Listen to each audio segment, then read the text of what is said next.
नाजरीन, आप देख रहे हैं सूबाई रंग न्यूज़ और एंटरटेनमेंट टीवी चैनल और मैं हूं कमल स्या। सबसे पहले नजर डालते हैं आज की अहम खबरों पर।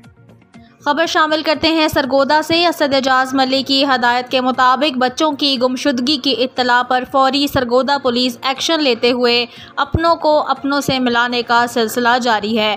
थाना झालचक्किया की पुलिस को लड़के की गुमशुदगी की इत्तला मौसूल होती है, जिस पर SHO थाना झालचक्किया ने फौरी स्पेशल टीम तश्कील दी, जिसकी सरबराही सब इंस्पेक्टर काशिफ शहजाद करते हुए 1 घंटे के अंदर अंदर बच्चे को ढूंढने में कामयाब हो गए। बच्चे को वालिदैन के हवाले कर दिया। थाने में बच्चे के वालिदैन का इंतजार और बच्चे को देखकर खुशी से निकलने वाले वो आंसू देखकर सब इंस्पेक्टर काशिफ शहजाद और इनकी टीम को हकीकी खुशी मिली। इस पर जब हमारी सब इंस्पेक्टर काशिफ से बात हुई तो उनका कहना था कि जब गुमशुदा बच्चे हम वालिदैन के हवाले करते हैं तो दिल को एक सुकून हासिल होता है।